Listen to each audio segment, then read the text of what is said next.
Another dua we should make, رَبَّنَا أَفْرِغْ عَلَيْنَا صَبْرًا وَتَوَفَّنَا مُسْلِمِينَ.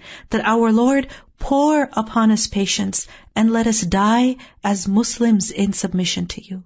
This is the dua that the magicians of Fir'aun made after they believed in Musa alayhi salam and Fir'aun threatened to kill them all.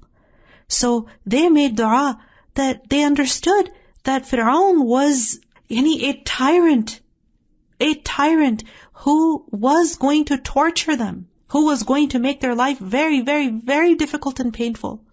So they asked Allah that, Ya Allah, you pour patience on us so that we are able to remain steadfast in the face of all of these difficulties.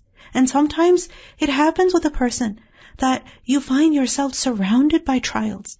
And you try to stabilize yourself, and then what happens? Another test, another trial, another difficulty.